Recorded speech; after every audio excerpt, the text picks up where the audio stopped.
Good evening. My name is Mark Tisdale. I'm the Director of Development Services. Thanks for joining my presentation. The point of this presentation is just to give the town meeting representatives a little more information than you would get attending town meeting. At town meeting, there's a 10-minute maximum time frame for a presentation. The moderator's been pretty clear that he doesn't want any presentations going longer than 10 minutes. This presentation will be about 25 minutes. There's a lot of information and a lot of detail in it. With that said, I'll get right into the presentation. Hold on 1 minute, please.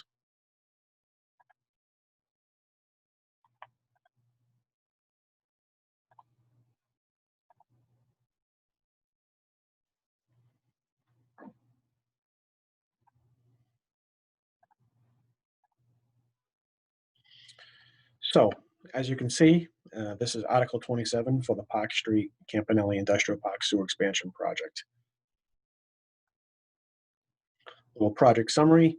The project's known as Phase 1. There's 73 properties, 28 commercial industrial properties, 45 residential properties. The properties affected by this project are shown in green on the map on the right. There's 8,700 linear feet of gravity sewer, 4,200 linear feet of pressurized force main. There's one municipal pump station proposed, and the total construction cost is $7.327 million. Project background, there's been plenty of meetings with boards of selectmen, finance committee since the last couple of years or so. The project started in 2015 with a priority plan, ranking this project as #1 for our sewer projects in town. There was various meetings and public forums that happened up to the point of the annual town meeting in 2019. The town meeting approved the design article of $800,000 for the sewer project. Again, it was just designed. Again, there was a number of meetings, stakeholder meetings, public forums between last town meeting and now we are at the annual town meeting in 2020 for the construction article of $7.5 million. Now, this is not the first time that this project area has been looked at. There's been several studies since 1963 that have looked at this area and actually have recommended that the area be sewered. As you can see, there's a list of the studies here. For example, one of the studies is the Route 27 Infrastructure Needs Assessment by the Old Colony Planning Council in 2012. Project support, there's been a lot of project support for the project. So obviously, in the last couple of years, it's gained a lot of steam. The Board of Selectmen, the Finance Committee, the Board of Health, Public Works Department, Town Manager, Economic Development Director, and the Town Planner have all supported this project. There's been some real estate developers and commercial developers, along with the Old Colony Planning Council, as you can see listed here. And then there's also several park owners which are okay with going on record supporting the project. There's roughly 13 properties in the industrial park, and there's 7 listed here. One of the property owners was willing to do a testimonial, and I will play the video right now. So for 200 Schumann Avenue, Jamie Silfall, he's the property owner. Hi, my name is Jamie Cifalillo, and I'm a partner with the Shearwater Companies, owners of 200 Schumann Avenue in the Campanelli Industrial Park. We are in full support of Stoughton's sewer extension project for a multitude of reasons. At the forefront, one of our tenants in the building is a major defense contractor for the U.S. Navy. Their business has grown exponentially over the last several years, and they're in dire need of additional space, or they'll need to relocate at the end of their lease term, most likely out of Stoughton. We have the ability to expand the building and would be willing to do so, but it may not be possible with the failing septic system that's currently in place. Bringing sewer lines into the park would greatly enhance the value of our building, thereby increasing tax revenue to the town, and could ensure that a major employer and economic driver stay here in Stoughton for years to come. Thank you, Jamie.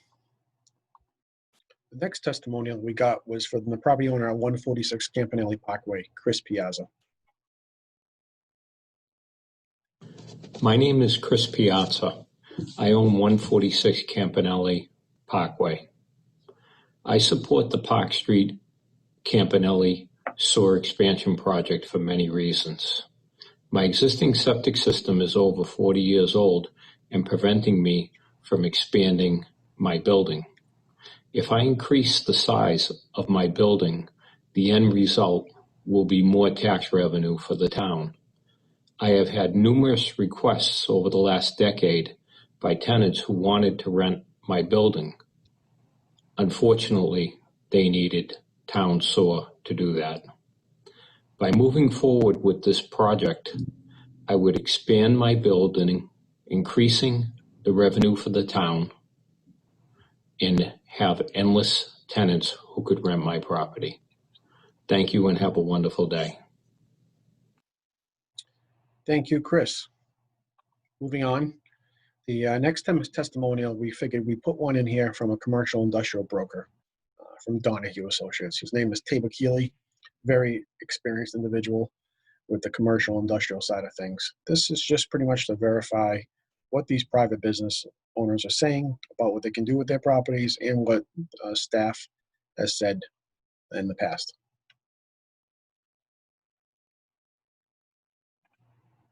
Good evening. My name is Tabor Keeley. I'm a commercial real estate broker with Donahue Associates, and we're headquartered in Brockton. Our territory runs from the Boston line to Providence and Cape Cod. But the center of our territory is that Stoughton, Brockton neighborhood. The possibility of adding sewer along Park Street and Campanelli Industrial Drive is long overdue. And I certainly hope that the town votes to pursue this fully. The North Stoughton Industrial Park along Technology Center Drive is really where Campanelli Industrial Park ought to be, but it's been held back. Without sewer, most of those employers in there cannot hire extra people. The warehouse doesn't need sewer, but if you're going to hire anybody for either retail or office or research and development, the way the North Stoughton Industrial Park is developed, you will need sewer. And the rents in that North Stoughton Industrial Park are significantly higher, approaching double what they are in the Campanelli Industrial Park. So I would highly recommend that the town pursue the sewer along Park Street and along the Campanelli Industrial Park. It'll be well worth the investment. Thanks for your time. Thank you very much, Tabor. Moving on. Next series of slides, I won't get much into them, but essentially what they are is support letters from industrial park owners, from prospective developers who want to come into the park, and just from organizations that are well known with doing development in industrial park supporting the project. The first slide shows two letters. One is from 175 Campanelli Parkway, that business there. And then 181 Campanelli Parkway is Isaac Moving and Storage. There's another support letter there. In general, all these letters kind of say the same thing, that these people are looking to expand. They just haven't been able to because of the lack of sewer. They've been restricted by their septic systems on the property. Moving on. The next two letters are from the people you just heard, just verifying what they just said.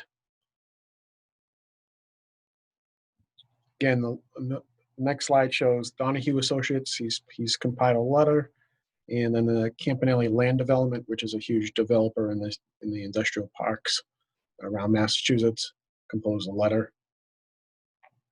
Pioneer Management, developer that strictly usually develops hotel chains.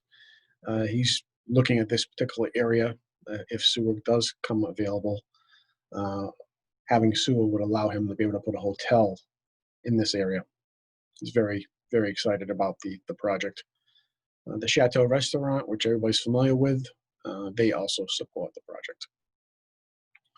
Getting into the construction cost. The cost is $7.3 million with a 20% contingency of over $1 million. When we go out to bid, obviously the price may be less depending on the bidding climate, and that's why we have a contingency just to be safe. From From a schedule standpoint, we are well within the time frame of the schedule. We're on time and on budget. We've done preliminary designs. We've actually well into a final design. We're going to be approaching permitting very soon. We expect to award the project, around December of this year, and construction could occur as early as next year. And a very important part of this project is how to pay for it, especially with the current economic times and the pandemic occurring. With that, we're looking into many different types of grants and low-interest loans to pay for this project, and hopefully make it very affordable for the town to not be able to refuse. The first grant is the Mass Works grant. These are annual grants issued to pay for infrastructure work, which this project is. It's highly competitive. Preference is given to shovel-ready projects. This is a shovel-ready project. Recent awards for sewer projects: North Andover, Taunton, and Tinsboro, in the $2 to $3 million range. We feel that we have a great shot at getting something through that grant program. We don't know at this point, but we feel we have a shot at $1, $2, maybe $3 million. The next grant, it's a relatively new grant that came out of the pandemic. It's the EDA CARES Act assistance. EDA invests to support construction projects for economic development. They want shovel-ready projects. They give them preference. This project is going to be shovel-ready. The town also needs to prove evidence of matching funds to apply for this grant. So we have not applied for this grant or any grants because essentially they need to know that you have the funds in place to actually match whatever grant funds they issue.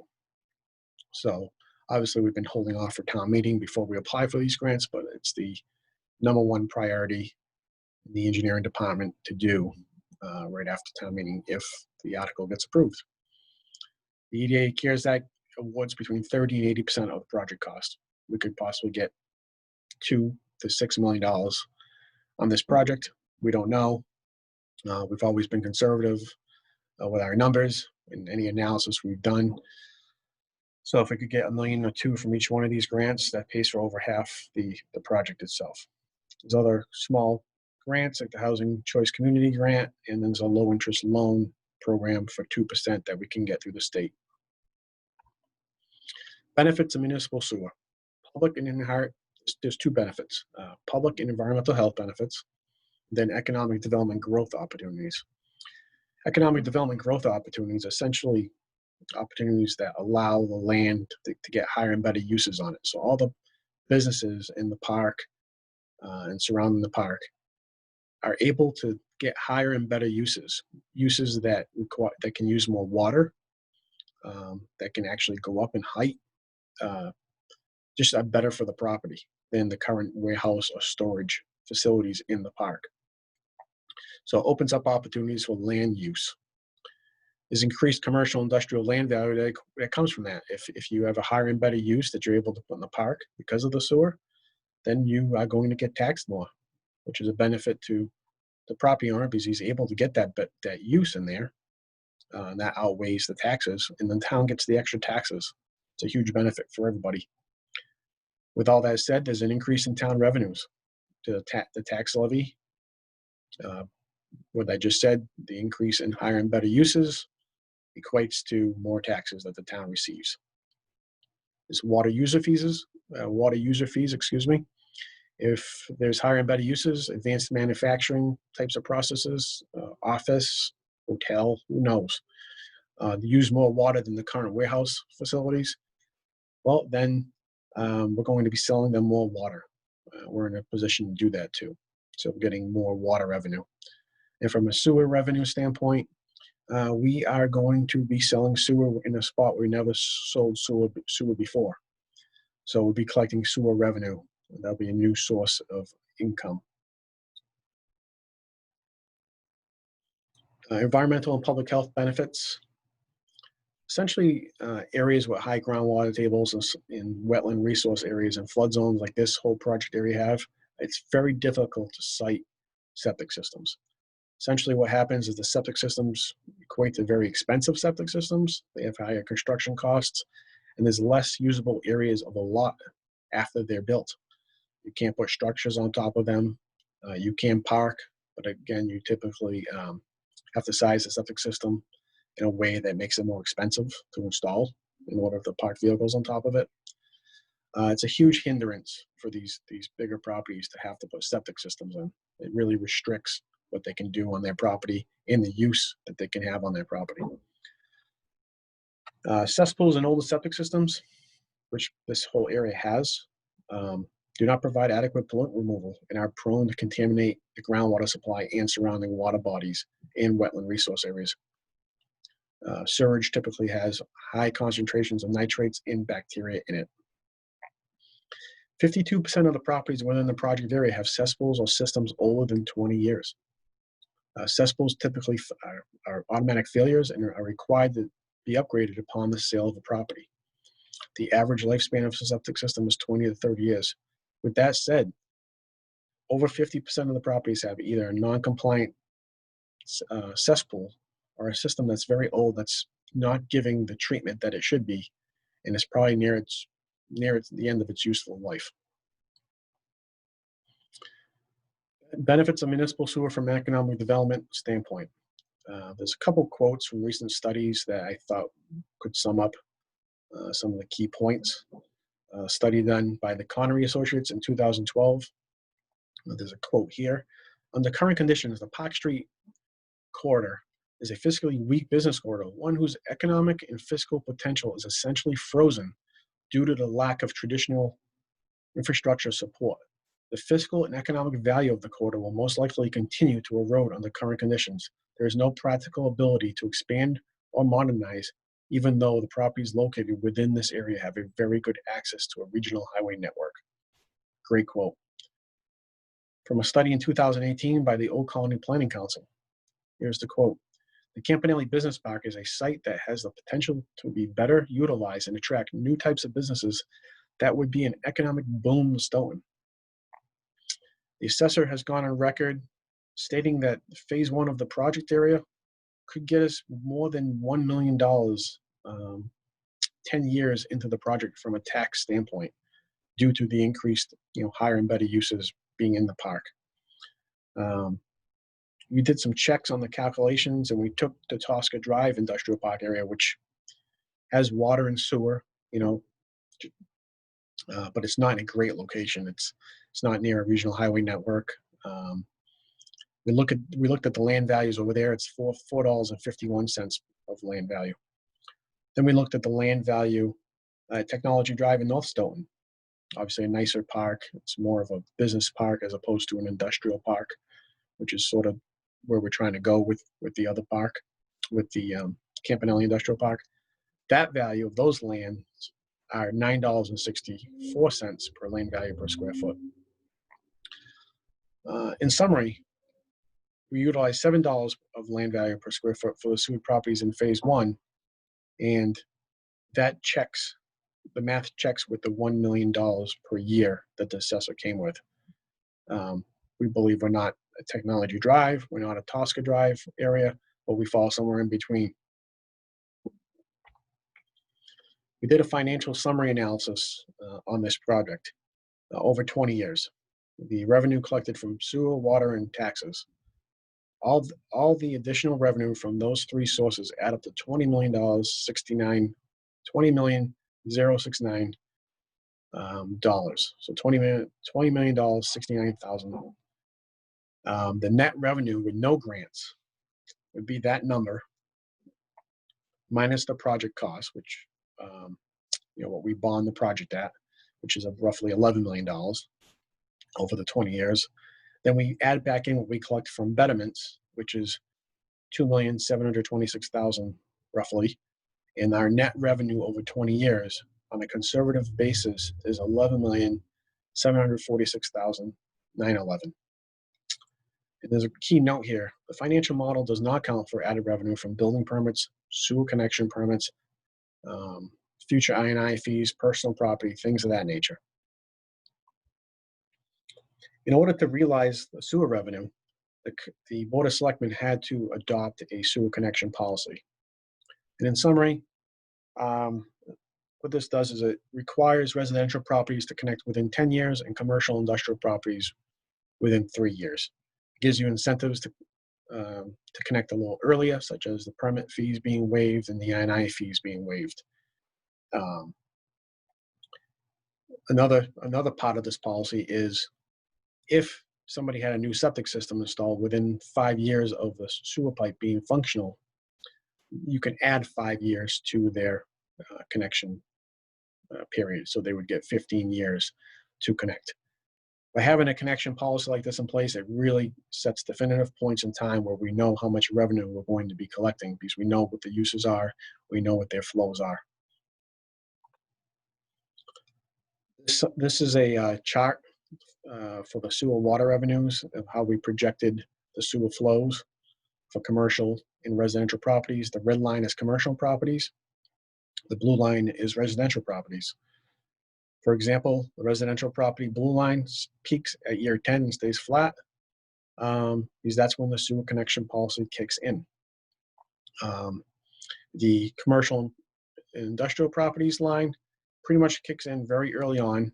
We assume some growth years 1 through 3, but really starts kicking up years 3 on, and then plateaus at year 15. We're assuming it takes 15 years to build out the commercial industrial properties. It could take 10, it could take a little longer than 15. We think it's going to, happen on average at 15 years.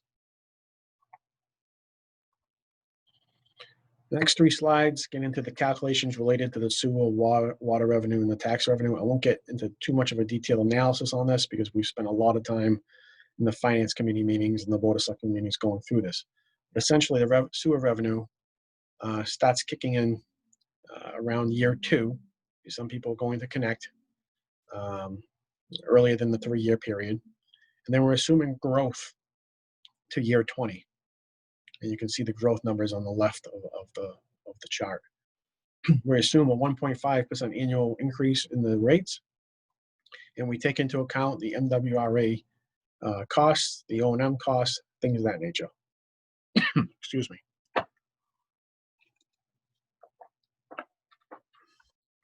For water revenue, same thing. Very similar to the sewer revenue.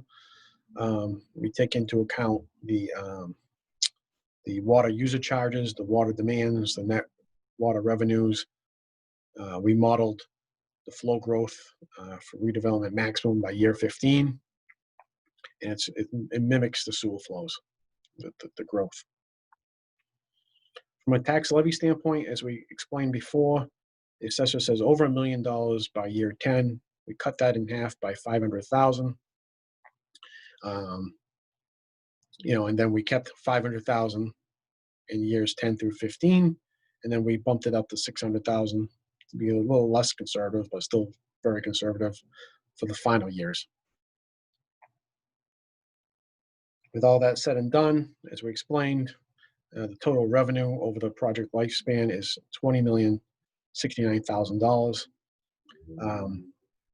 With a $1.5 million grant, which we explained could also be conservatively low, but just for comparison purposes, with the $1.5 million grant, the return on investment occurs at year 9, and you become cash flow positive at year 5.